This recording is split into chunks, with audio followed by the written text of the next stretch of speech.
Good evening, everybody. Welcome to the Tuesday, May 16th meeting of Paso Robles City Council. We'll go ahead and call the meeting to order, and we'll begin with the Pledge of Allegiance led by Councilman Bausch. Please stand. Face the colors behind me, remain standing out the flag. Please begin. I pledge allegiance to the flag of the United States of America and to the republic for which it stands, one nation, under God, indivisible, with liberty and justice for all. Invocation by Pastor Sarah Dewin. Let's bow our heads.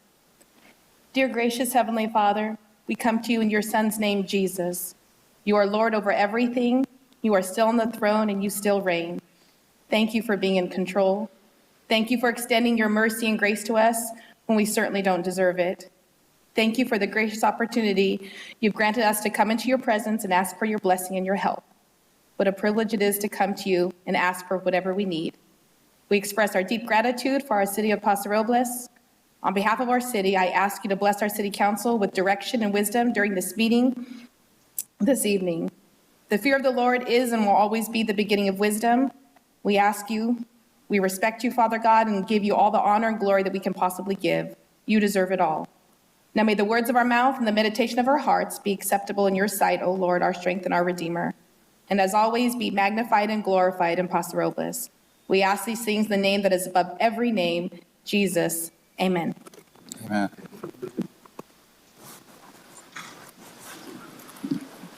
Madam Clerk, will you call the roll call, please? Councilmember Bausch. Present. Good timing. Councilmember Gregory. Here. Councilmember Strong. Here. Mayor Pro Tem Hammond. Here. And let the record show Mayor Martin is absent this evening. Okay. And we'll start off with staff introductions. Warren Frace, please. Warren Frace, Community Development Director. Melissa Boyer, City Clerk, joined by Shauna Howenstein, Civic Engagement Coordinator, and Karen Jackson, IT Technician. Christopher Alecco, Utilities Director. Chris Huon, Assistant City Manager. I'm Lisa Fortune, Community Services Director. Brian Cowan, Official City Engineer. Cricket Berman, Public Works. Paul Sloan, Economic Development Manager. Brian Brown, Administrative Services Director. Terry Pentecostal, Bureau Manager. David North, Police Chief. Horace Gandalf, Airport Manager. Darren Nash, Planning Department. Office Planning Manager.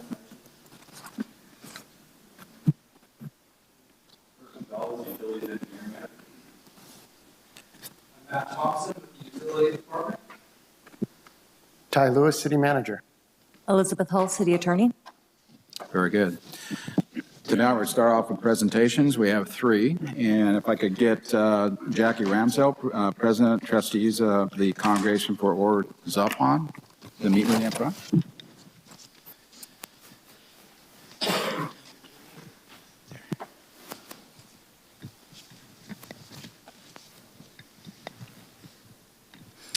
Jewish American Heritage Month, May 2023, proclamation from Paso Robles City.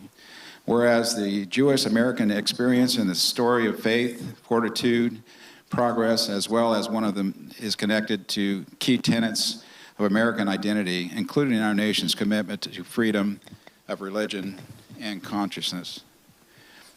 Whereas Jewish Americans connect to their Jewish identity in various ways, such as culturally, ethically, religiously, and by following Jewish ethics and values. And whereas generations of Jews have fled to the United States in search of a better life for themselves and their families.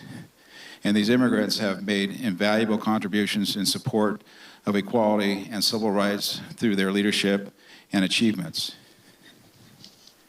And whereas Jewish Americans have served in government and in the military, have won Nobel prizes, peace prizes, headed universities, corporations, advanced medicine, created and performed enduring works of art, written great American novels, become emblems of justice as members of the Supreme Court. And whereas the Jewish Americans are racially, ethically, and socially, politically, economically diverse, and with approximately 12 to 15% Jews in the United States being individuals of color. And whereas Paso Robles shares an obligation to condemn, combat, and wherever it exists, the anticipation of exists within the Jewish Americans in all facets of civil life, and to stand with the Jewish American community against hatred, bigotry of any kind. Now, therefore, let it be resolved that I, John Hammond, invested in me as Mayor Pro Tem, speaking on behalf of the entire City Council, do hereby proclaim May 2023 Jewish American Heritage Month. And we got a little proclamation for you too, Jackie. Thank you so much.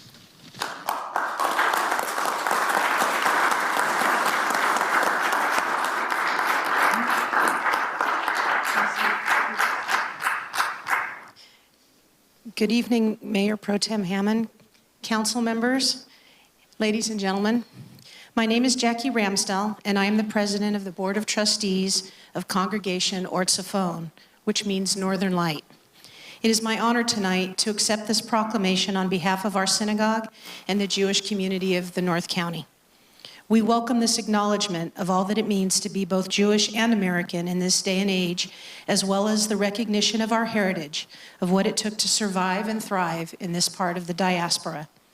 In this era of ever-increasing anti-Semitism and other forms of discrimination, bigotry, and hatred, we are pleased to join with the city of Paso Robles and anyone else who condemns and fights against these unacceptable attitudes and behaviors. Education and awareness are powerful weapons in this battle, and tonight the city of Paso Robles took a stand against anti-Semitism. We are grateful for this support. To everyone here, we welcome you at our services, which are Friday nights, and we thank you again for this recognition of Jewish American Heritage Month. Have a wonderful evening.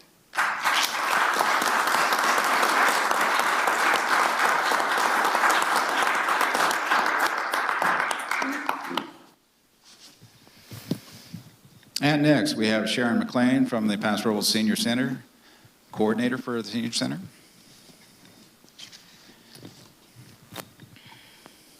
This is a proclamation for Older Americans Month, May 2023, and I think most of us can probably qualify for that. Whereas the city of Paso Robles includes a growing number of older Americans who contribute their time, wisdom, and experience to their community. And whereas communities benefit when people of all ages, abilities, and backgrounds have the opportunity to participate and live independently. And whereas the city of Paso Robles recognizes the need to create community that offers services and support older adults who may need to make choices about their age.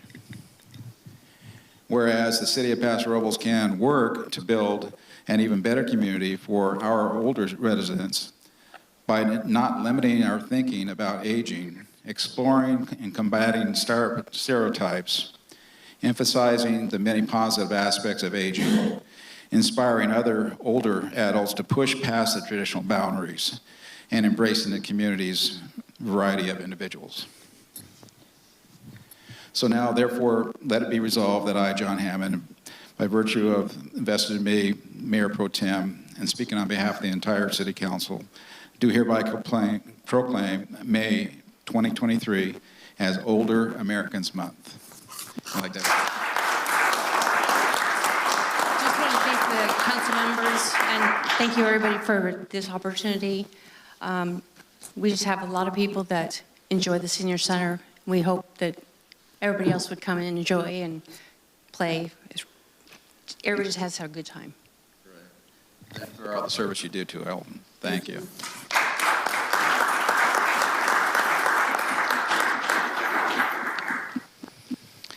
And the last one, we have Eric Olson, CEO of the San Luis Food Bank.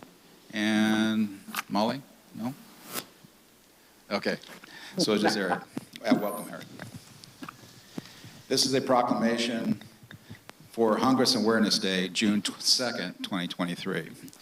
Whereas the San Luis Obispo County, or San Luis Food Bank is the leading hunger relief organization in the county. And whereas SLO Food Bank was founded in 1989, and has provided 34 years of hunger relief throughout the community, whereas San Luis Food Bank provides the backbone infrastructure for hunger relief and is the primary source of quality and affordable food for over 80 partner nonprofit agencies that feed the hungry. And whereas the SLO Food Bank and its coalition partners deliver nutritious food to over 31,000 county residents every month, and in every community from Napomo to San Miguel, on the coast from Los Osos to San Simeon, and to points east, including Creston, Shandon, and Cal Valley. And whereas the San Luis Food Bank provides millions of pounds of only the most wholesome nutrition, which promotes important public health outcomes, whereas the SLO Food Bank is coordinating a countywide promotion called Hunger Awareness Day on June 2nd of this year, and whereas SLO Food Bank believes that the people of our county will rally in a one-day push to donate funds needed to alleviate local hunger. And finally, whereas the people giving donations on June 2nd can raise the funds needed to help support and alleviate and eliminate hunger in our county. Now, therefore, it be resolved that I, John Hammond, authority vested in me as Mayor Pro Tem and speaking on behalf of the City Council, do hereby proclaim June 2nd, 2023 as Hunger Awareness Day, and we appreciate your service to so many people. Would you like to say a few words? Thank you, Mayor Pro Tem, members of City Council, and Paso Robles residents. We are the Food Bank Coalition of San Luis Obispo County. That is a mouthful, and that's why we renamed it SLO Food Bank, but it is the SLO County Food Bank. We are your food bank. And since the beginning of the pandemic and persisting until today, we are seeing hunger at a level we've never seen in our 34 years of history. And that is being exacerbated now by persistent inflation and the end of emergency allotments that ended on March 26th. Over the past several months, as a result, our hunger relief partners and we are gearing up for what we think is going to be a tremendous surge, and we feel like we're just at the base of that mountain right now, tragically. Compared to early 2022, we're now seeing a 16% surge in the number of households that we're serving. We're honored to provide compassionate, nutritious hunger relief to tens of thousands of SLO County residents through our direct hunger relief services and through 85 other nonprofits whose kitchens and pantries we stock. In Paso Robles, we are so grateful for 26 hunger relief partners, including Echo Paso, the Link, Boys and Girls Club at Flamson, and Tom Moss, the Salvation Army, and the Cuesta College campus in Paso, as well as local Paso volunteers that lean in and assist us at 11 in neighborhood direct distribution sites where we're providing direct hunger relief to Paso residents. We're not just filling bellies with our high nutrition standards, we are also fueling bodies and wellness. Tragically, half of those we serve are children and the elderly, and we know that at both ends of life spectrum, high nutrition is really, really important for their ability to thrive. Through our bulk purchasing and the timing of purchases across the nation, we are able to do amazing things with donated funds. We can turn $1 into $4.50 worth of food purchasing power like magic. And we are proud and honored to do that in purchasing fresh fruits and vegetables and wholesome protein and dairy products. Our partnership and food efficiency sourcing are vital to our ability to reach over 31,500 people in this beautiful county every single month. Hunger is a local problem, and we are so grateful that the solution to that problem is local as well. It's in your hearts and in your minds and in your willingness to lean in with your time, talent, and treasure. This year, in closing, This year, we are really excited for the second year in a row to offer CalFresh enrollment assistance. CalFresh, federally known as SNAP, when I was a kid it was known as food stamps, is a really vital and important part of feeding our community. Historically, SLO County has one of the lowest enrollments in CalFresh SNAP of eligible residents in the state of California. That's bad on both ends. It's millions of dollars of hunger relief not coming to our community to the aid of our neighbors, and it's millions of dollars of economic vitality not coming to our local cash registers and farmers markets. So we're working really hard with our county partners that administer that program to bring CalFresh up. We are hosting CalFresh enrollment assistance on Hunger Awareness Day, June 2nd, including one at the Atascadero Library, June 2nd. So if you or anybody you know thinks that you might benefit from some assistance in sourcing food so you can make better decisions or less stressful decisions about food, rent, fuel, and medicine, we'd love to be able to assist you with that. So go to slofoodbank.org, and thank you so much. We are SLO County's food bank. We are the City of Paso Robles Food Bank, and we are honored to serve everybody. Thank you. Thank you, Karen.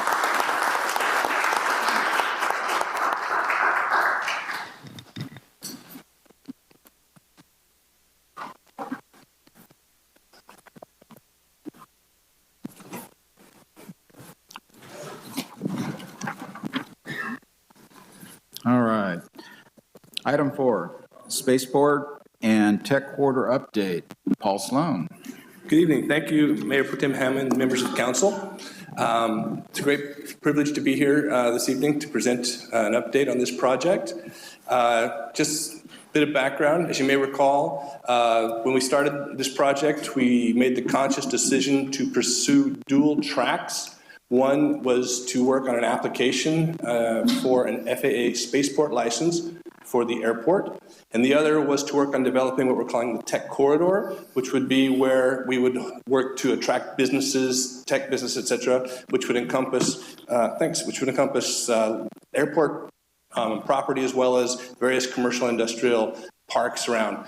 In the process of this, we've sort of evolved an umbrella brand for this project, which you see on the screen there, which is the Paso Robles Space Innovation and Technology Park, which encompasses both those tracks, the Spaceport License Project, as well as the Tech Corridor, and we'll be providing more information about that. It was just over a year ago, last April, when Mayor Martin and President Armstrong of Cal Poly inked the partnership deal down at the PAC at Cal Poly for the City of Paso Robles and Cal Poly to work together on this project. And in December, just about 5 months ago, Council authorized some funds for us to move forward on this project, which has enabled us to do just that. And this evening, we have a number of our Cal Poly team here with us this evening. We'll be giving you an update on the project, where we are to date, which is really exciting to hear from. And just before I turn the mic over to the Cal Poly folks, I would like to bring our airport manager to the microphone, Mark Skandalis, to give us an update on some project-related developments at the airport. Welcome, Mark. Thank you. Mayor Pro Tem Hammond, members of the council, thanks for having me. It's been a pleasure to work with the economic development and the Cal Poly team on this project. Students are top-notch, a lot better than I was at that age. So what you'll see here is one of the first steps towards the Spaceport and Technology Corridor concept here. This is a small engine testing site that was developed by the airport. We repurposed one of the old World War II military hard stands on the rural east side of the airport that was not being used. We brought the site back to life by resurfacing it with recycled street grindings from projects around town. And it's currently used by a company out of San Luis Obispo called Stellar Explorations. So Stellar Explorations signed a letter of intent with the city to use the future spaceport and relocated their engine testing sites from Vandenberg Space Force Base to Paso Robles. It's closer and it's a lot easier working with Paso rather than an active military base. So they really enjoy being here. One of their main lines of business is small satellite propulsion systems. So 5 pounds of thrust, think a 5-pound weight in your hand. That's all the thrust it does. It moves satellites once they're in orbit in the weightlessness of space. One of their projects was on the Capstone project, which is currently orbiting the moon. On this day, I had the pleasure of taking Mayor Pro Tem Hammond out there I just happened to be driving behind him when we were coming into the airport for work, and I grabbed him and said, hey, let's go out there. This was a 2-week testing campaign that Stellar Exploration was doing. They brought 2 of their cohorts from Huntsville, Alabama spaceport out here to do testing because Stellar specializes in that type of testing. So they came from Alabama for that. They were here for 2 weeks, and that was part of Artemis, the NASA Artemis mission, which will get Americans back on the moon. So after the 2 weeks of testing, the results came back positive, and the engineers accepted the results, and everyone went back happy to Alabama. And Stellar still uses the site 2-3 times a month for their normal operations. And yeah, the airport just looks forward to continuing in helping with this project any way we can. And really happy working with the students in economic development. I'll now bring Dr. Elise St. John up for the next part of the presentation. Hi. Thank you so much for having us again. We're excited to be here and update you on the progress of this report, or the work that we're doing here and the various work streams that the students are going to explain to you, but also to introduce you to this team of students. We've got 4 of them here and 2 online, and they will be able to tell you more about the specific work they're doing. For those of you who are not yet familiar with the Cal Poly Digital Transformation Hub, which we can skip to the next slide, who's ever in charge of got the power there. We employ teams of cross-disciplinary students, much like the students that you see here and those that are online.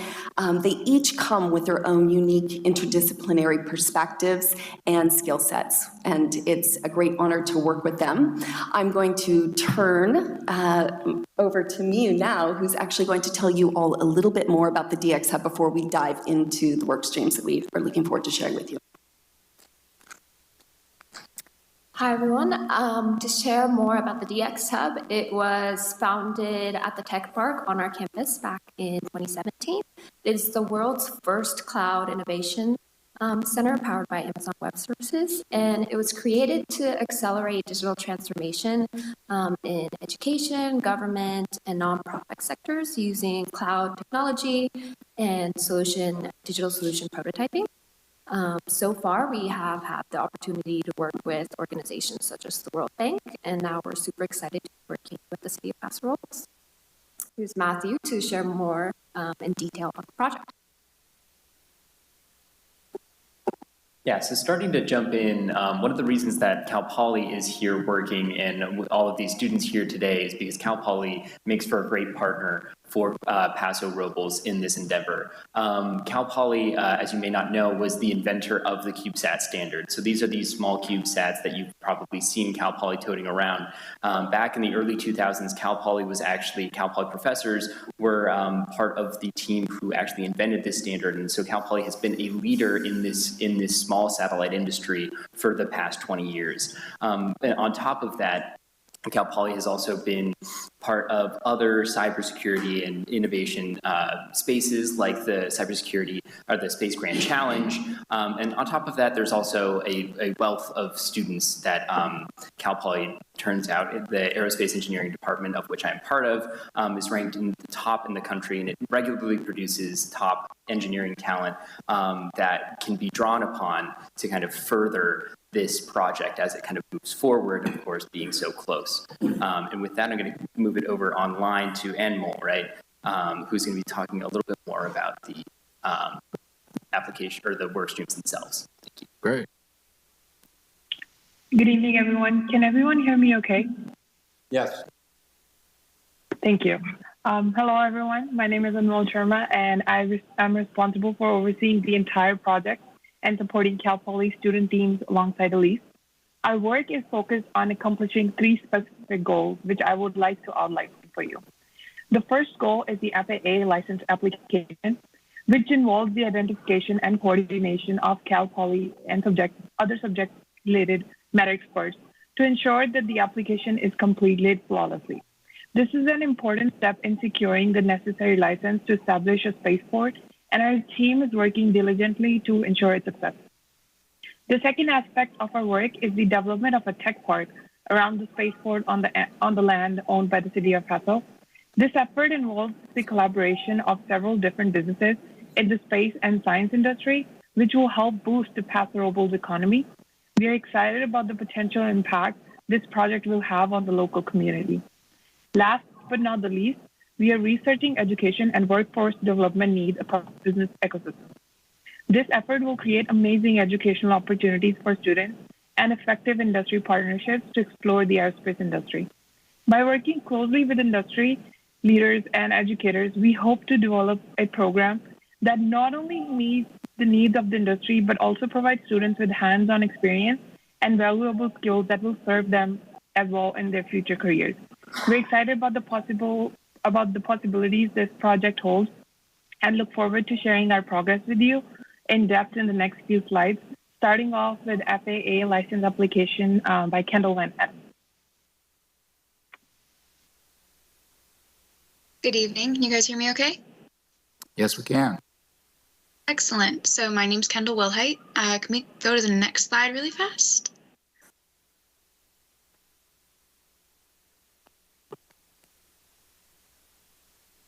Thank you very much. So I am part of the FAA license team.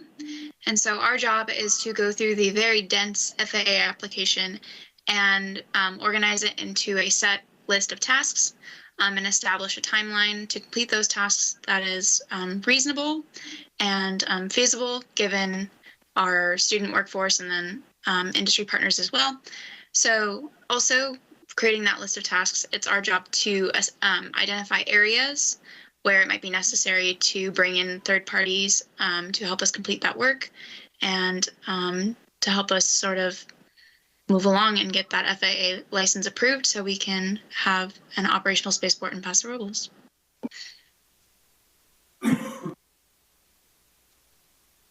I'll pass it on to Logan, who I believe is next. Hello, I'm Logan. I am helping with the business development team of the tech corridor at the spaceport. And what you're looking at here is a mapping of the business ecosystem that would be surrounding a spaceport. Pretty much right in the middle is Paso Robles, the spaceport operator. And they work very closely with the launch providers, and they are the people who provide the vehicles to send whatever it is you may want to send into space. But if they don't have anything to send, they're not going to be very helpful. So they're going to be working closely with payload providers who will not be very helpful themselves if there's no one to operate those payloads in space. And none of those guys can work well together unless they don't have people providing services such as ground terminals, location and mapping, data platforms, security. So this is pretty much just a very high-level overview of what kind of industry players would be necessary to facilitate a successful spaceport business ecosystem. And here's Miriam.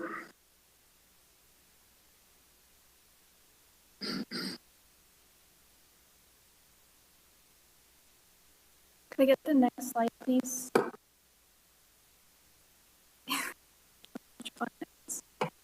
Hello, everyone. My name is Miriam Gabai. I'm a graphic communications student at Cal Poly, and I'm responsible for working on all of the visual design associated with this project. So far, that has involved establishing the brand that we are going to be using for all promotion and communications with the project. More recently, we had a booth and also presented at the CubeSat conference hosted by Cal Poly, which had, I believe, over 300 attendees. So on the slide, you can see some of the promotional materials that we prepared for that conference. Most importantly, we're currently working on developing a website that is going to be the main point of communication for the project to keep everyone updated and also to help us communicate with potential industry partners. So now I'm going to try and find the right button for the next slide. Okay, so here's our last slide, which shows everyone on the team. Not everyone is here tonight, but that basically closes off our presentation. Thank you very much. Great, thank you.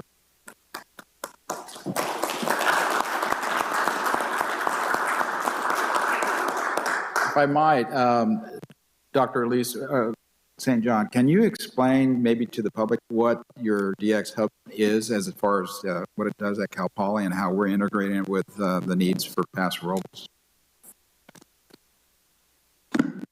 So, hello.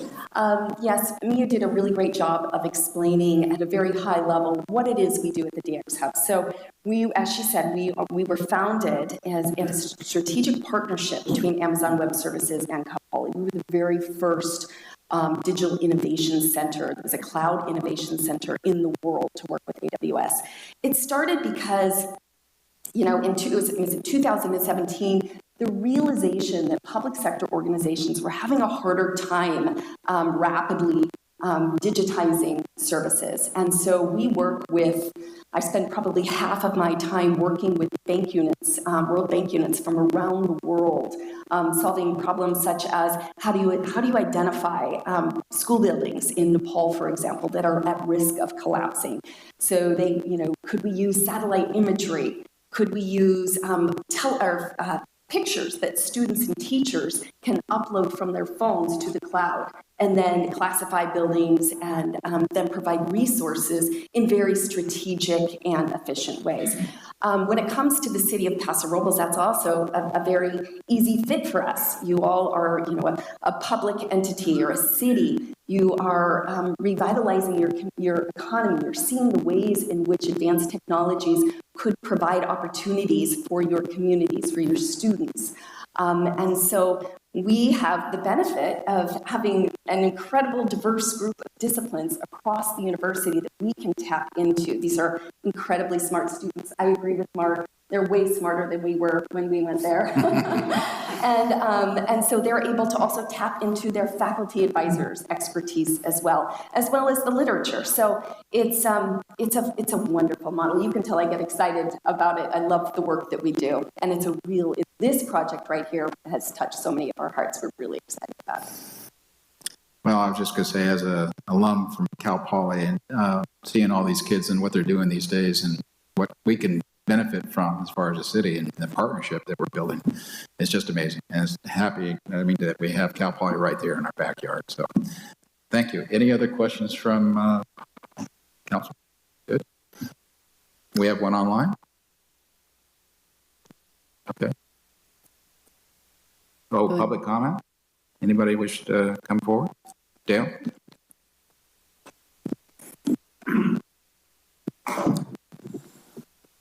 Dale Augustin. I've been involved in the airport ever since there was a scheduled airline out of that airport, Mr. Brooks and Golden Carriage Air. And I believe that Ben Reddick said it right in the 80s. He had the newspaper in this town, and he said, our airport is the future of Paso Robles. And finally, we're going to do something about that saying. And thank you for Cal Poly coming in, joining in with it, because the immense knowledge we're getting from those people is a blessing. Thank you. Anyone other public comment? Okay, we'll close. Oh, one more. Yeah. I'm losing my voice. I'm Mike Cusson, 411 14th Street. I represent AARP Tax Aid, and I have really good news to tell you that we had a banner year this year doing tax returns in Paso Robles, both in this room, 10 sessions in this room, and over at the Veterans Hall, as well as down at in Atascadero. And I wanted to thank the council in particular for allowing us to do this, as well as the staff, and in particular on the library side, Karen Christensen and Don Rader did a wonderful job of supporting us, and over at the Vet Center and the Senior Center, Mickey Wright and Mickey and Sharon, and then the trustees of the board of directors over there. So we've had a very, very good year. This is reflected in our numbers. Our numbers were 1,200 tax returns altogether. We brought back almost $1 million in refunds to the community. This includes Atascadero. I always include Atascadero because we tend to think of ourselves as the North County, when we organize our tax preparation work, we have a lot of people coming to Paso Robles from Atascadero and vice versa. So we try to group it all together. So we had about 1,200, almost 1,300 tax returns that we did. We had almost $1 million in tax refunds. It was a very successful year in all aspects. One of the things that I wanted to leave with you is that we had an excellent year coming off of COVID. We didn't know where we would be because we had 3 bad years of trying to do tax returns out of car windows. And it really came back with a vengeance, and we really did well. And I want to thank you guys for allowing us to do this.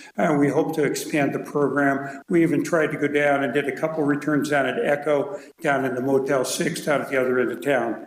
So recruitment is a very important part for our operation, and I'd really like anybody that listens to this broadcast, if they are interested in contributing to the community, to volunteer to work with TaxAid. You can always get hold of us through the city library, the senior center, or the vet hall. They can always get hold of us. We'd love to have you come along and work with us. So we're Central Coast TaxAid, and we're ccfreetax.org. So thank you very much for a very, very good year. Very pleased the way this whole thing turned out. Thank you. Thank you for your service, Mike. Thanks for your comments. Melissa, if we could just put those into the public comment section for the minutes. Absolutely. Yeah. Thank you. Yeah, Mike, we kind of jumped ahead a little bit, but that's all right. That's all right. It wasn't clear, but we'll go ahead now and open up then general public comment. And this is the time when the public may address the council on items that is in the council's purview, but not scheduled on the agenda. And so any persons wishing to speak can come forward. We all have 3 minutes.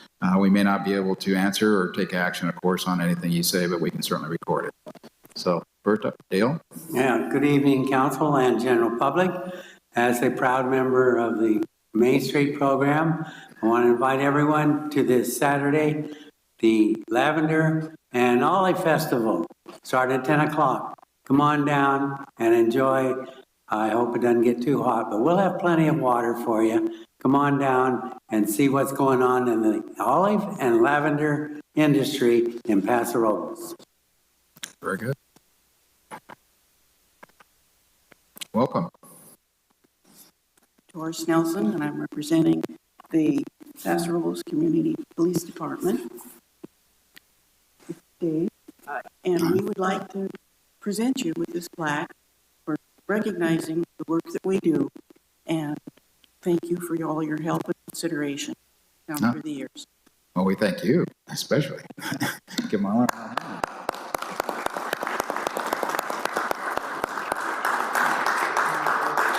Our police department volunteers are very, very important. They're out there all the time. I see them. Good work. Anyone else on public comment? Okay, we'll go ahead and close it, and we'll go ahead and bring it into the next item where we're going to be looking at any agenda items to be deferred. Mr. City Manager, Ty Lewis? No, there are not. Okay. Brings us then to consent calendar. These are items on the consent calendar that are considered routine but not requiring separate discussion. However, anyone in the public or any of the council can pull or ask questions ahead of time. And so I'll start again with any council. Steve Gregory. Yes, could we have Matt Thompson tell us about item number 5? It's kind of exciting and I want to hear about it. Don't pull questions directly on, or just a question. I want to okay. Fully understand what is being presented.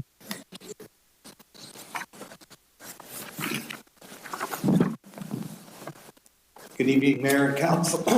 Council. You want to take this now, Mayor Pro Tem? Yeah, I think if it's just questions only. Just question, yeah, just brief summary of what's happening here. Sure, 1 minute summary. This is the next in a series of steps we've been taking really sort of methodically, carefully, deliberately since 2014, when the City Council adopted a master plan for the development of a recycled water system. The city has already built facilities at its wastewater treatment plant for the production of high-quality recycled water. The next major phase of the recycled water program is to build a distribution system to move essentially the entire city's worth of wastewater flow out to the east side of Paso Robles for the irrigation of sports parks, golf courses, wine grapes, to offset pumping of groundwater. This is potentially a major contribution to the solution of declining groundwater elevations in East Paso Robles.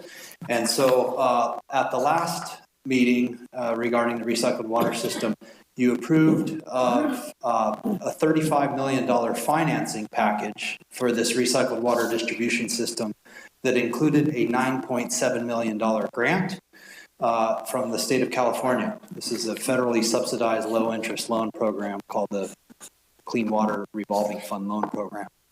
The state of California has an expectation that the city move fairly quickly to construct this system. And so now that the financing is in place, we need to put the finishing touches on the plans and specifications for bidding and construction of the project. And so one half of the proposal is to let a $715,718 contract to Carollo Engineers, which is the engineer of record and has been since 2018, to get this project ready for bidding and construction.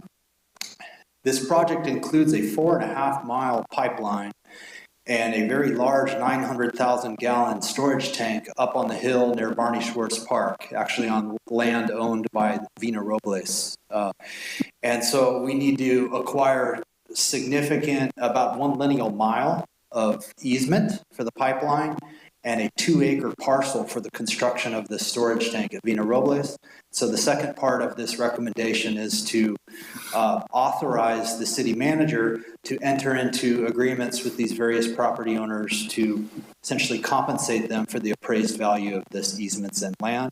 We intend to run that in parallel with completion of the plans and specifications so this project is ready for bidding and construction by the end of this calendar year. So. Thank you very much, Matt. Great report, Matt. Thank you. Okay, any other things that be pulled from the council? I'll ask the public then. Anyone wishing to pull an item, please come forward. Dale Guston again. My pet peeve, oak tree removals. I'd like to see the presentation on that because I couldn't download it on today. Something wrong with me getting used to the new website. I'm sorry. Okay. Which item is that? That's toward the end, wasn't it? 7? Yeah. So we can go ahead and have a report on that. I guess it would be Darren. Darren, are you available?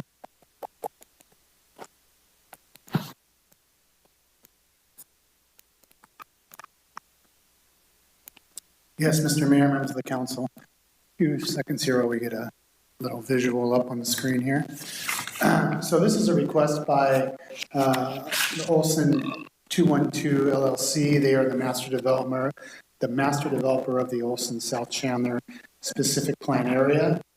So up here is in the red outline is the Olson South Chandler specific plan. When this went through back in 2020, the council approved with a specific plan a resolution approving oak tree removals in relation to the specific plan area. This piece right here, this triangle in the middle, is owned by a separate owner. And what we're looking at is some oak trees along this portion of Lene Road. This is within the public right-of-way. So these trees, and I believe there's 6 of them, are along here. They're behind the fence of the existing homes. So they're between the road and the fence to the backyard fences of these homes. They appear to be planted as landscape trees at one point, but they're in a row along the neighborhood. So here's a little bit more blow up of that area. So the fences of these backyards of these homes at front on Turtle Creek Road, these are on the outside of their fence along the asphalt roadway. Here's one here, here, and then a cluster of 4. And these are what the trees are looking like from the street view. And then the 2 at the other end. So an arborist report was prepared for these. The health of these were 3 and 4 rated out of 1 through 10. So they had some issues, haven't been maintained, and aren't really the most aesthetic oaks along here. But one of the main reasons of removal of these trees is is the infrastructure lines that are going to be placed in here. So there's some sewer and water lines that were anticipated with this. We heard back when the specific plan was going through that the Scott Street sewer, some different utility lines need to be upgraded for this development. Those utilities would go along this area. There's existing utilities in this area that are already impacting these trees. There's gas lines, there's PG&E that are already with transformers and different volts along here. So there's quite a few utilities that are currently in the ground there that the trees are growing within. But the impacts that would be to the trees for the install of the sewer and water lines would be beyond what these trees could handle. And based on them not being real aesthetic trees or having a good health level is the reasoning for removal of these trees. But be happy to answer any additional questions on that. Any questions for Darren? Councilman Strong? Yes, and the utilities that are going in here are going to be serving some of these developments over here, including some of the low-income housing projects? Correct. Thank you. So that's very important for us. And I didn't mention that there are a number of replacement trees that will be mitigation trees within the specific plan area that will be required with the removal of these. That's exactly what I was going to ask you. The new specific plan obviously has new oaks going in. Correct. More than what we're taking out, certainly. All right? Yes. Yeah. All right. Thank you, Darren.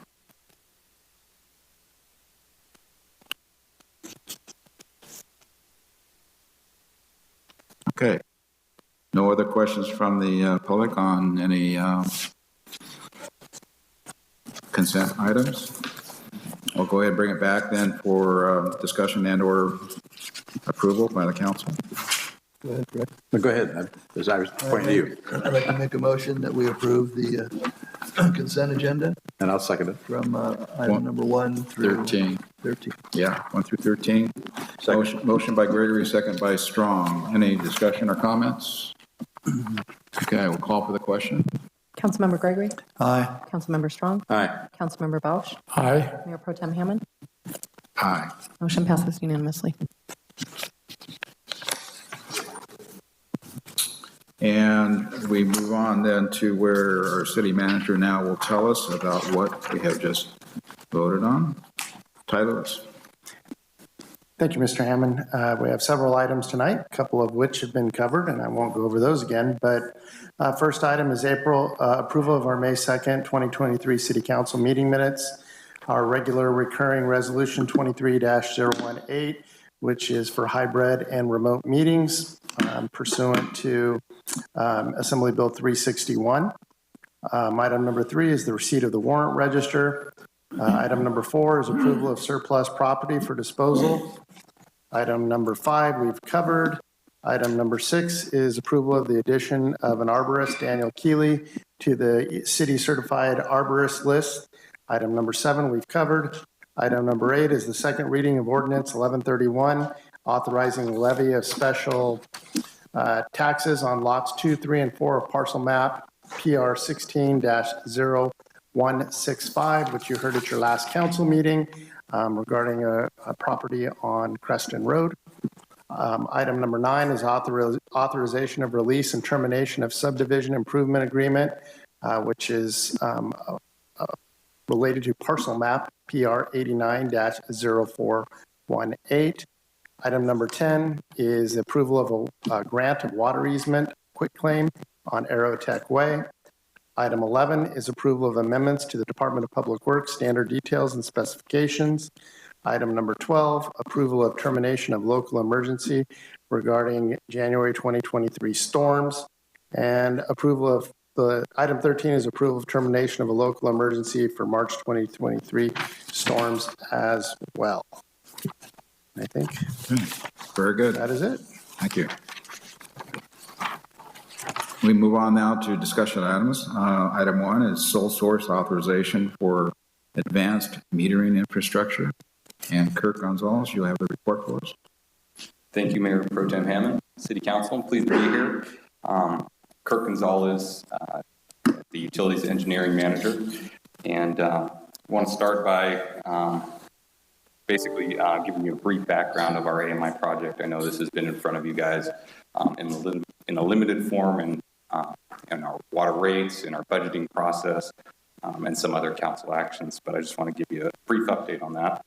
So as you're aware, to support the water and wastewater funds, in terms of our operations, in terms of revenue generation, the city needs to have a reliable and timely collection of our water meter data.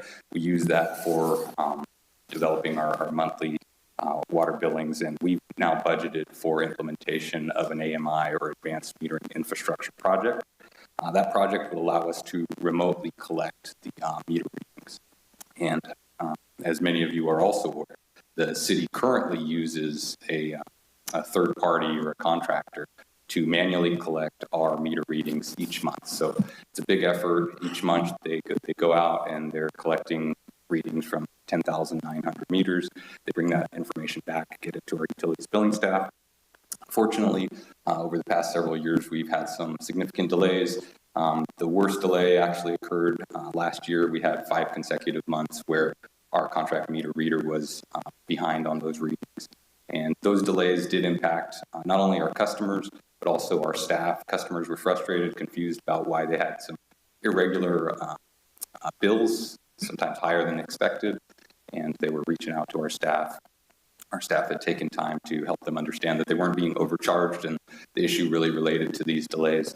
So we certainly want to avoid that, but also very importantly, we need to ensure that we receive these meter readings in a timely manner so that we could avoid interrupting our flow of revenue that supports our operations. In addition to that consistency in meter information and supporting our billings, AMI projects do provide a handful of additional benefits. I'm just going to summarize them really quickly here. They allow for rapid leak detection and alerts of unintended water use. So if there's water use occurring at a property that somebody's unaware of, instead of a whole month's worth of water use lapsing and that customer incurring bills associated with that water use, we're much more easily able to detect those issues and alert the customers. And customers can set up alerts themselves so that could be brought to their attention directly. So part of that is those alerts. Also, it helps customers be more educated on how water is being used at their properties and helps with conservation. So if you can imagine, if you had more immediate access to your water use data, you could, for example, see how much water you're using on an irrigation day when your irrigation system is running versus days when you're just, you have your irrigation system off. It could be really apparent to see the dramatic difference between consumption on those days. There's also alerts for tampering and for backflow, which are issues that we as a city want to make sure that we have a good handle on and address very readily. We don't currently have that with our conventional meters, and we sometimes find out about these issues much more later than an advanced metering infrastructure system would cost. Backflow, of course, is that condition where a customer's system may be resulting in water flowing into the city system. That's a concern in terms of contamination, potential of contaminating our system. Also, AMI systems, depending on the system that's implemented, can result in reduced ongoing costs in terms of those monthly costs for meter reading. AMI systems, of course, are more efficient in terms of reducing trips, vehicle trips needed to get people out there. And there's some cost savings there in terms of our ongoing costs. So, of course, implementing a project like this does take quite a bit of work, and there's a lot of cost involved. So we have evaluated AMI solutions that are compatible with the city's base water meters. Currently, unfortunately, the city standardized quite a while back on the types of meters that we were deploying in our system. And as a result of that, we don't have a patchwork of a bunch of different types of meters. Instead, we have more than 95% of our meters that would be compatible with a single AMI solution. In contrast, other agencies, when they're implementing a project like this, they have to go in many cases, remove actual meter bodies and bring them up to a type of meter that is compatible with an AI solution. But fortunately, we don't have that situation. So right out of the gate, our system, I'd say, is pretty well suited for conversion to this type of technology. So also, fortunately, there's there's a couple of different offerings that are compatible with our 95% of our meters. We have evaluated those. The costs were fairly comparable between those, but one of the technologies actually really stood out in comparison to the other. It's just much more advanced and evolved in terms of the customer portal, the portals that the agencies use to analyze water usage, and the hardware itself was much better. It didn't use adapters. It was directly compatible, so it wasn't using plastic adapters to adapt onto our meters. So we have a really strong product that's provided by Badger Meters, which is a well-known industry in the industry. They offer this product that we were fairly comfortable with, and so we went ahead and piloted that system to make sure that we understood how it would work out in our system, how these alerts would work, those sorts of things. Been doing that for about 3 months now, and we're still going to deploy additional pilot meters, and that's our plan. And it's been very successful. Even in the first couple of days of deploying the system, we identified a handful of water leaks, and we were able to alert those customers of those issues that they could get addressed immediately. So overall, we've taken a look at the technologies that are out there, and we're comfortable with continuing to standardize with Badger, recommending that the City Council allow us to do that, because they do offer such a strong offering that's compatible with our existing meters. So moving into the recommendation, well, before I get to that, we've also looked at the costs for implementing the system. We set aside budget in the last budgeting cycle to implement this project, which was on the top of our minds. And like I said, it's come up in a few other council actions. But our budget at that time was $6 million for implementation, basically installation of the AMI technology on meters. And since that time, we've been tracking and looking at tracking costs and looking at bids and those sorts of things, and also working with the vendors to make sure we understand the costs for this project. And right now, it looks like with some contingencies, the total project cost is around $6.2 million. So we're fairly close. We won't know for certain how much it's going to cost until we're able to bid this project and see how those bids come out, because it does involve a lot of work out in the field. Contractor would have to go out and install these devices on all of our meters. So we won't know for certain until that time, and we certainly have a lot of steps to take before we get there. But we want to now ensure that the council doesn't have any questions, or that you're comfortable with us continuing to standardize around Badger, and we're seeking your authorization to procure Badger's equipment and work with them to negotiate agreements and better understand and formalize the costs before we go any further with this project. So, we want to do this early on, because if there's concern or anything like that, we don't want to get too far down the road in the wrong direction. So the next steps, next major steps that taking this standardizing step would allow would be to establish an agreement with Badger for long-term pricing and services, and also negotiating costs for materials, identifying the lead times for the specific products that we're looking at for this project. Some of them do have longer lead times, and that can affect implementation of a project, so it's important to do those up front. And then be able to develop bid documents around that technology, that AMI solution. And we also would want to update our meter installation fees. Now, this is separate from the meter retrofit project. Our current fees are out of date. They don't even cover the costs of installing a conventional meter. So that's something that we need to do regardless of whether or not we go to AMI in 2 years or 5 years. But in addition to that, recognizing this is a budgeted city project, our recognition is that we can update those fees now so that we can get compatible AMI meters out in the field now and keep those off the list for the later construction project. So again, a lot of additional work that's going to be required, and we'll be in front of council to seek further authorizations and give you updates as the project moves forward. Again, we're seeking your concurrence this evening that there's justification to continue with sole source for these Badger products for our AMI project. That concludes my report, and I'd be happy to take any questions. I have just one thing to add, just one clarifying comment.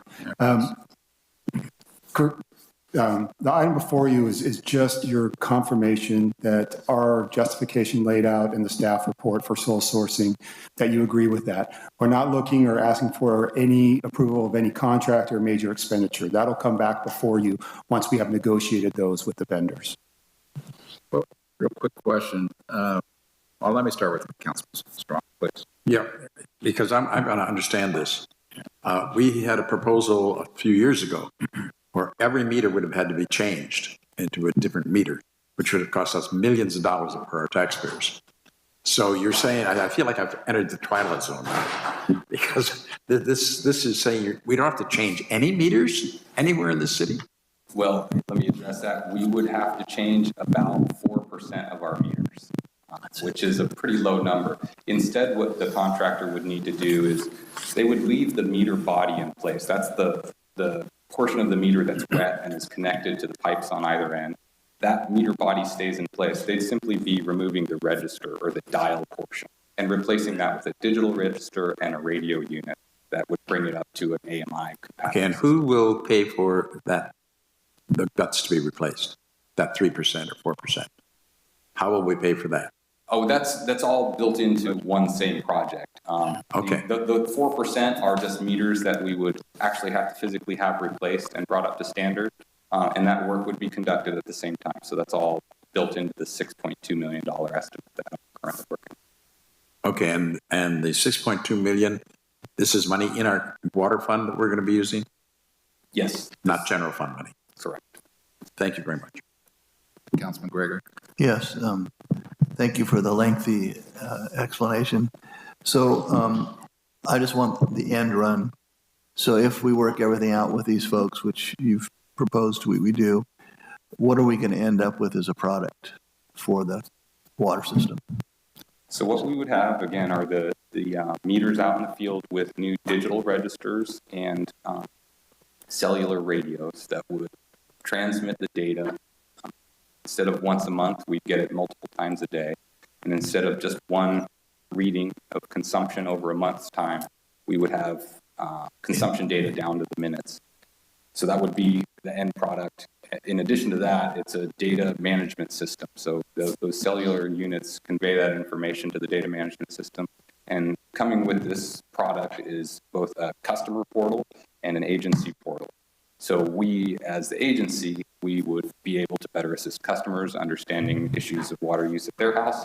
If they call us up and they're having issues, we can help them analyze what's going on much better. We'd also receive notifications of abnormal water use conditions at properties much more quickly. And the customers, as I mentioned earlier, would be able to see that data much more readily. We'd also have, I'd say, more reliability in terms of our how we get our water use information. This system would be deployed. It's using a cellular network. There's multiple cellular networks out there. So that's been around for a while. It would be less reliant on a third party who could, have staffing issues or, their contract. They could exit their contract. I think our current contract allows for them to give us a 30 days notice. So there's more reliability and consistency in how we collect that. Very good. So that, and you're not going to put this on Christopher's computer, right? It already is. It already is. Wait, his meter was one of the first ones we piloted. I love that computer. Okay, thank you. Councilman Belch. First, just want to say thank you very much to staff who fielded our questions too during that 5-month period. They were wonderful to work with and just answered a lot of questions, even when the questions weren't able to be answered. So thank you very much for them. I have a couple of questions. So this is definitely AMI, not AMR. And we don't want to go with AMR because it's just unreliable, not as technically savvy, not as many options. So AMR, for those that aren't as familiar, that's a similar system that uses radios, but it still requires somebody to go out in the field and collect the data from these units. Or a vehicle to drive by and collect. Or vehicles, might be a license plate reader during the day and a vehicle or a water meter reader at night. That's right. Using dual technology. amazing. Didn't anybody maybe think of that? Yeah, we thought of that. In terms of costs of implementing, it doesn't provide a cost advantage. We're also having to pay somebody to do that, or be somebody on staff that would dedicate time to do that. And then Or also, maybe be really forward thinking, get an autonomous vehicle. yeah, or drones. I mean, would we Just putting that out there. We're not there yet. That's for Moving. sure. No, we're not. All right. Are there any other AMI providers, we'll stay with AMI, that are compatible with our 96% of the Badger meters that we have now? Yeah, the two major ones are Badger and Master Meter. And as I'd mentioned, there may be other smaller companies that do that sort of thing, but we need to do a lot to get comfortable with going with a newer company and a newer product. So we really pay close attention to those that are provided by those industry leaders. Sure. I'm uncomfortable going with a no bid contract on anything. We'll come back to that in a little bit. How often do these need to be calibrated? So the meters themselves are the same as our current meters. We don't calibrate them per se. It's usually more cost effective to take the meter body out and replace it. The reason why is when you go to calibrate it or test it, you're out there, you're doing the work, you're accessing the meter. It's just more cost effective to put in a new meter body at that time. That seems to be the biggest complaint I can find out there, that they're just inaccurate, either because of a circuit problem or just gunk in the gears or whatever. But they do seem to require more calibration than the old-fashioned analog. So just do we have a solution for that? Yeah, well, these are mechanical meters. And mechanical meters, what we found through our testing, mechanical meters, when they fail, they tend to fail in favor of the customer. They slow down. They don't read as much as an electronic meter might. One of the benefits of sticking with Badger and having standardized around Badger is they're very accurate.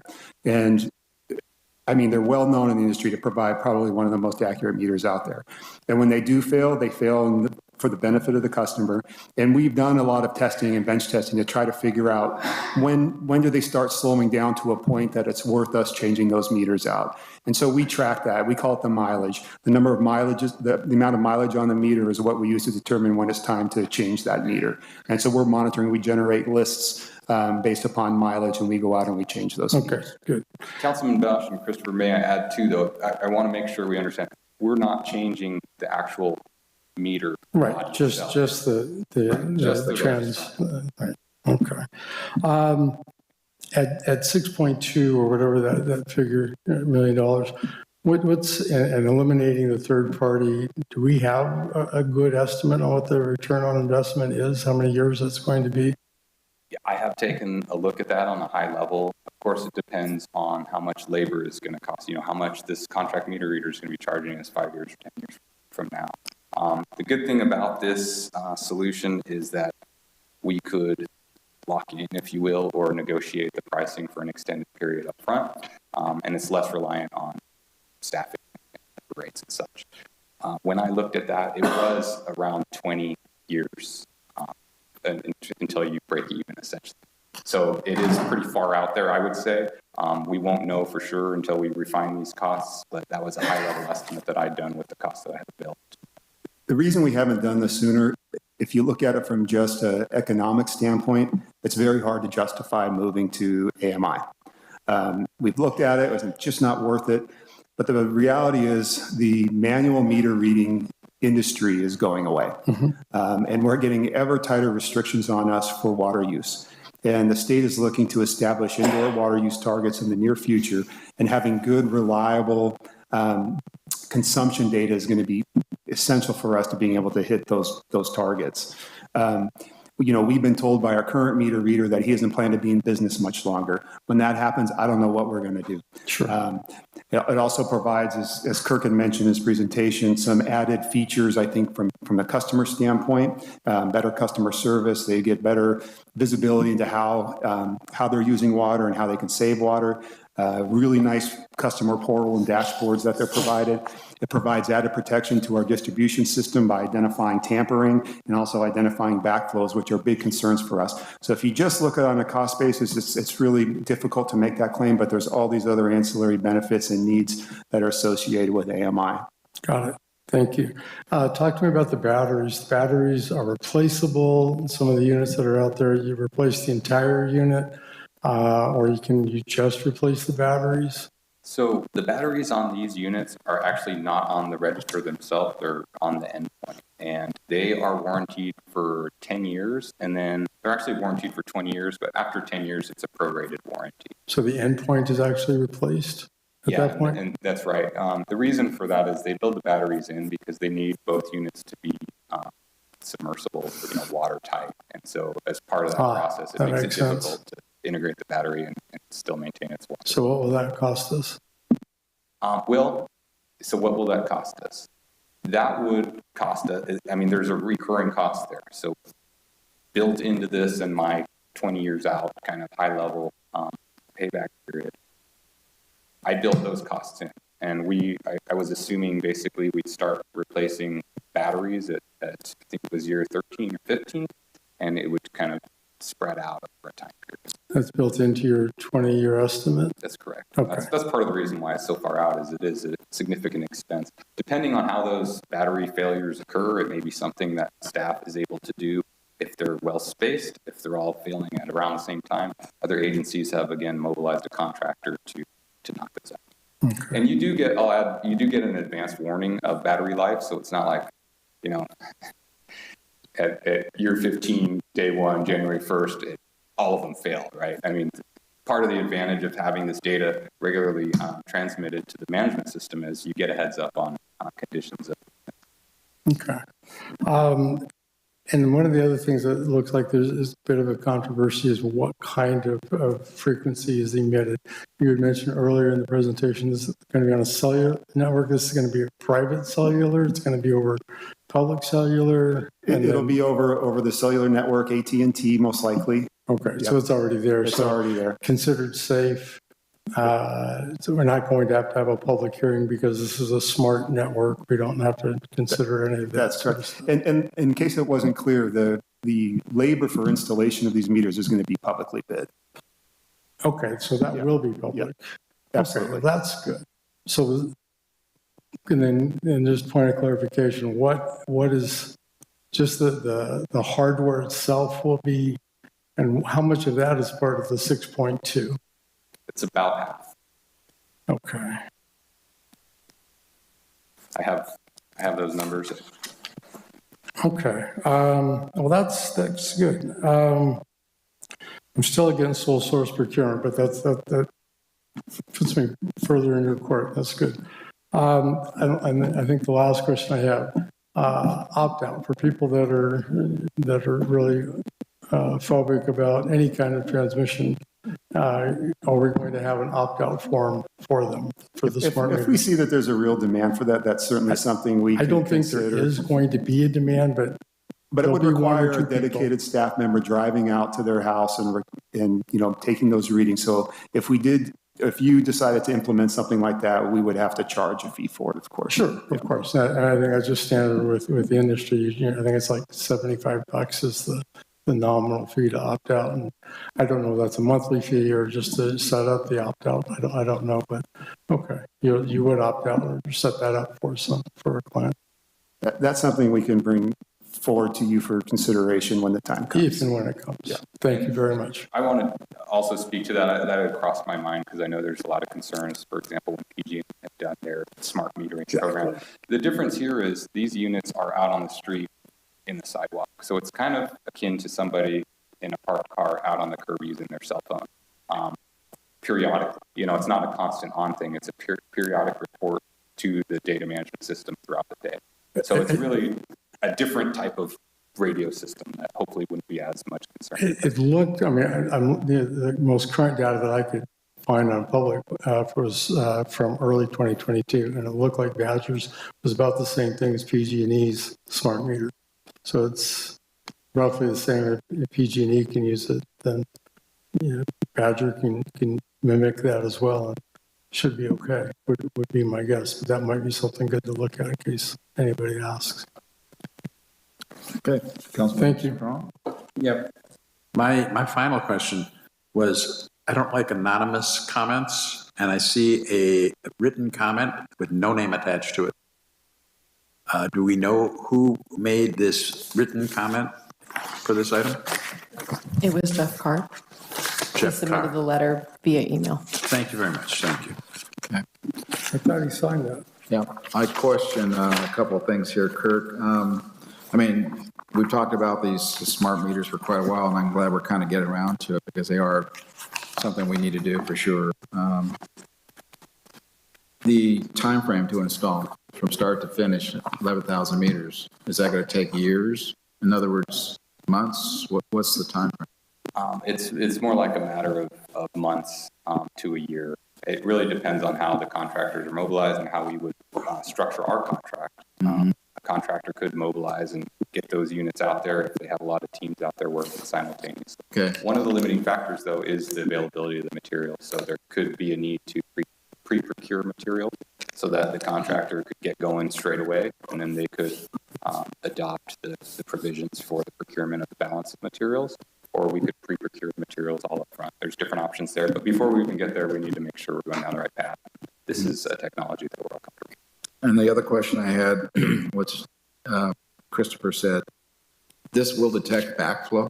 In other words, would it put up a flag if we're starting to see water go the other direction, and put a flag up, because that's really important to our system, that we don't get that happening. So it does do that as well? Yes. And does it also have the ability to turn off remotely? In other words, if you don't pay your bill, you're done? No. Or do we still have to go out with a lock and put it on the? They do have that technology, but we're I not didn't think so. incorporating it into Okay. ours. Yeah. Just want to reassure the public that that's part of it too. Okay. So the main point of my question here is sole sourcing. I don't particularly like it sometimes unless there's advantage to the city basically in bottom line, our public. And if that's why I asked the time frame for the installation part of it. If it's a short period of time, then to me, I think the quid pro quo would be that they're going to do it not to exceed a number. In other words, there are things that they may find that we can always, talk about. But when we make a contract with these kind of sole source people, they should be willing to also do a not to exceed. Yeah, and I want to again clarify that what we're asking for in the sole source is just really to agree upon the technology, the equipment, and the data management service. As Christopher mentioned and clarified for me, which was I really appreciate. This will be a bid project, and so the contractor will procure materials at the cost that we have negotiated with the supplier, or the city will pre-procure those materials. And then the contractor will then be bidding just on his or her work. So they will have a certain contract value that they're bidding on that we're basing the selection on. Okay. Does that help? Yeah, it does, but that's what I'm saying. Just to be clear, so the public works portion of it, the actual in the field doing the construction part will be publicly bid, which is the normal process that you're used to. The only part that you're sole sourcing is the hardware and then the electronic technology. Right, I'm getting that right. The equipment that we're investing in basically for a city infrastructure. You want to use this one company, Badger, basically, right? That's correct. That's correct. And through your research and your discussions with everyone, all the other vendors, this is the primary one that we want to try and use. Yep, we think we have ample justification. It's the best product that we've found on the market. It provides the best experience for the city and as well as the end user. It's compatible with the vast majority of our meters, and they're just they're the giant in the industry, and we expect them to be in business for many, many years, and that's what we look for. Okay, all right. And just to be clear, we'll be negotiating a contract with them based upon the sole source. If we find they're not reasonable, it's not working or whatever, we're not committed to going with them. Council will be seeing that come back forward. Absolutely. Absolutely. Right. Councilman Bouch? I sense that we're probably close to a motion before we get there. I just want to share. am really in favor of AMI. I think the time is here. We need to do that. And I get all of the reasons you are bringing this forth. What I am absolutely against are two things. The sole source, for whatever reason, it's kind of like stainless steel pools. You know, it starts off really fast and it kind of just grinds and slows down and stops progress. And secondly, there just isn't any price in any of your public on the agenda. I need to see a price so that the public can debate it. You can put in your estimate, you can couch it in whatever terms, but and that's just me as an individual. So let me say this. So by granting us this, your concurrence for sole sourcing, there's going to be a lot of time and effort into developing the agreements, warranty terms, doing the electronic data integration. All these things are going to require a lot of effort. So unless we know that this is the entity that we want to go with, it doesn't make sense for us to go down that road. So if you give us the blessing tonight, we'll then move forward with advancing this, but we'll bring it back to you and then we'll have all those terms and conditions that you can evaluate at that time. I sense that, I mean, it was mentioned, I'm not sure who mentioned it, one of the council members mentioned a not to exceed, something along those lines. And I probably could have got behind that even, but I'm just not a fan of sole sourcing for just prior history, personal history, nothing to do with you guys. We'll have pricing terms absolutely established in that contract. Yeah. Thank you for your, appreciate your understanding. Okay. Any other questions from council? We'll open up to the public. Anyone wishing to ask the Kirk Gonzalez any questions forward? Seeing none. Councilman Gregory. I'd like to make a motion, but first I'd like to say there's at least 3 city council people that want to be water engineers with your staff. So if you're ready to go. Yeah, and I'll second with comment. Okay. So I'd like to make a recommendation that we approve standardization on the Badger Orion AMI system provided by Badger Meter Company and sole source procurement for the Badger for AMI equipment and associated data management services. And I'll second with the comment. Go ahead. The comment being that there are many advantages to this, and I generally agree against sole sourcing, except for one problem. When you don't sole source and you've got a general thing like this, frequently your bidders come in with people that have inferior products and they can have the low bid. And then state law starts telling us we must take a low bid. And we have trouble justifying anything other than that. We wind up in more trouble than we looked for in the first place. We didn't solve the problem. Instead, we just created new problems. The other thing I like about this is it has, pardon me, technology that has other advantages outside of water, and that is to our roads. Because we know that when it rains, one of the problems is the intrusion of water into the substructure of the road, which disintegrates the road. Well, the same problem is underground water. If you've got a leak in your system, which this can detect almost immediately, you will prevent a lot of that destruction of our roads. And that, to me, is worth the price in itself, because Public Works doesn't need to be repairing every road constantly. And we've got a lot of aging infrastructure in the city that we have to pay attention to. So I'm more than happy to second this. And my comment on that too is similar. Again, I trust our staff. You guys are experts in the field. And we've been talking about this for quite a while, and the technology is advancing every year. And I'm sure you've been up on it to find really the best attributes from every supplier of these kind of devices. So again, I trust your wisdom on that. Again, I also welcome, though, if some other company could meet those specifications, that we would certainly entertain that. I think that's important. But on the other hand, Badger Meter Company sounds like it's leading edge at this point. It's going to be the best for our city. So, okay. Any other questions, comments? Okay. Call for the question, Melissa. Councilmember Gregory? Aye. Councilmember Strong? Aye. Councilmember Bausch? No. Mayor Pro Tem Hammond? Aye. Motion passes. Okay. we're finished with discussion items, and we now are down to city manager report. Ty Lewis.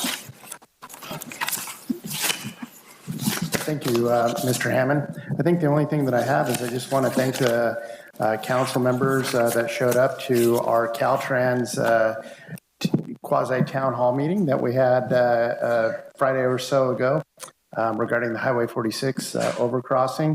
It was a great success, I feel, from our perspective. We had various stakeholders from our federal, state, and local agency, as well as community members and local stakeholders such as Travel Paso and Wine Country Alliance and the chamber there to support the effort. And I think that we made some fantastic headway educating not only the community, but those regulators that control the purse, so to speak, the funds for those types of projects on the need. I got to see firsthand how dangerous Highway 46 can be. And it was noteworthy that the Caltrans director, my understanding, it's the first time he's been here for something like this in about 15 to 20 years.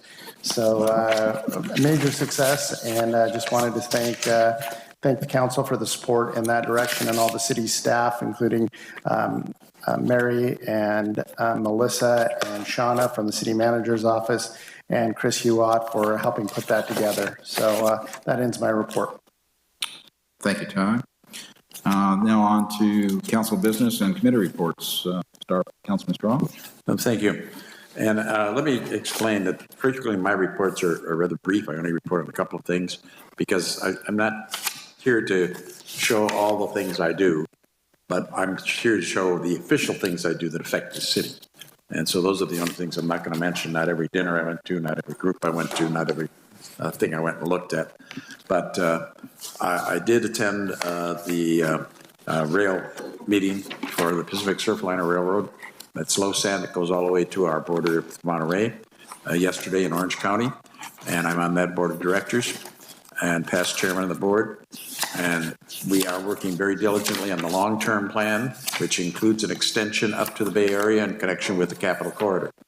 And that is a big thing for Paso Robles, because that will give us more service by rail, north and south, and will actually accomplish in a much shorter period of time the intention of the high-speed rail, of joining the major metropolitan areas of the state together by rail for commuters.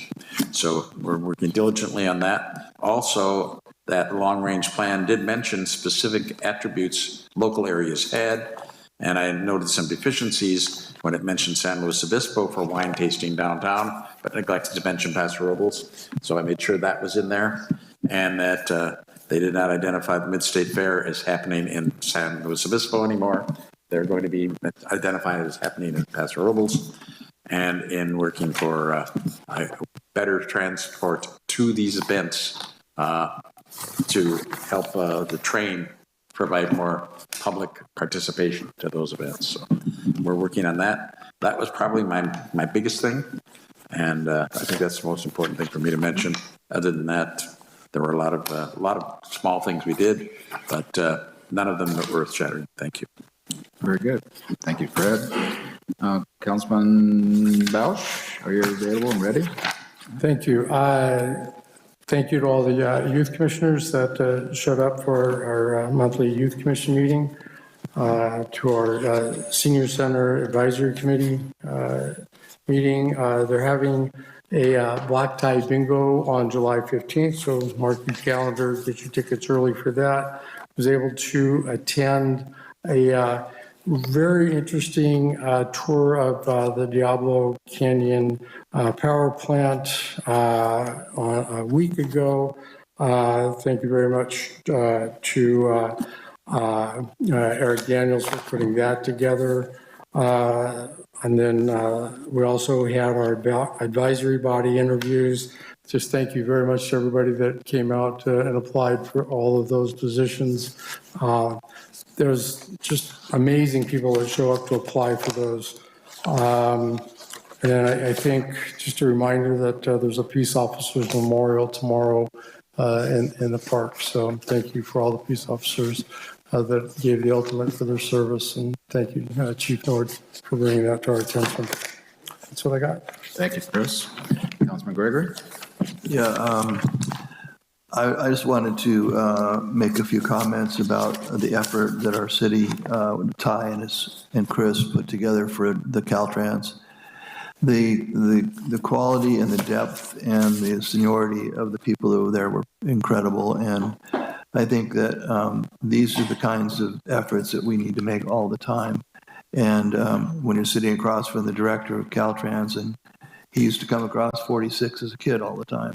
And these are the things that help the decision makers help us get what we need for our future and our Caltrans efforts. So I just think it was really well done. Everything was really well coordinated. And I just wanted to thank our staff and everybody who helped us, because every little bit's going to be needed in that. And I also like to thank our water department for all the work they do all the time with these meters. That's it for me. Thanks. All right, Steve. Thank you. All right. I spoke in support of the Diablo Canyon relicensing, PG&E, down at the NRC hearing, Board of Supervisors chambers last week. A lot of the cities, actually, there's, I think nearly all cities spoke in favor of their relicensing, and a lot of good folks there at good comments.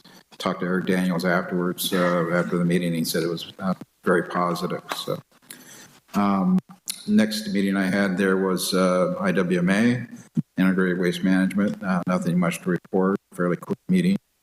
And I also want to say back to staff on our meeting with the Highway 46 effort. It was amazing to see all the elected officials and all the State Department officials too that were there. I mean, to get everybody in that same room was amazing. And Chris, you did a great job. Same way with Ty, getting everything put together and basically to put our foot forward and saying, this is our problem, this is our issue, and it's basically our turn.